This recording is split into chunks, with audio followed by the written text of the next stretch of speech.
Meantime, councils and commissions across the Portland metro area continue to work on their budgets for the upcoming fiscal year. Leaders in Multnomah County proposed various cuts to fill a $77 million shortfall. Alma McCarty takes a closer look now at one of the programs on the chopping block. Alma. Yeah, Christine, it's the Commons Law Center's Tenant Eviction Defense program. The team there likens it to an emergency room for eviction, taking in hundreds of clients with a wide variety of legal needs. We spoke to the executive director about what's at stake.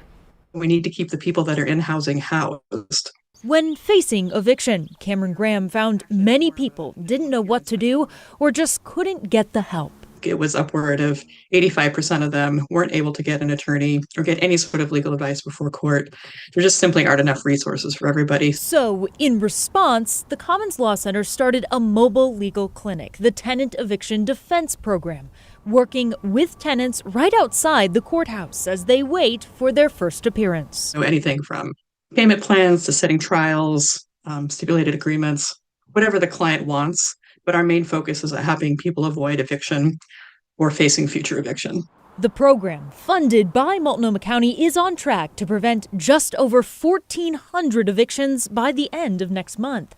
But after only a year, their funding could be pulled. The $580,000 completely funds our tenant eviction programs. So if we lose this funding, we lose the tenant eviction program. Graham said as much during a budget hearing earlier this week. The cost for us to help one person avoid eviction is $396 per person, not per hour.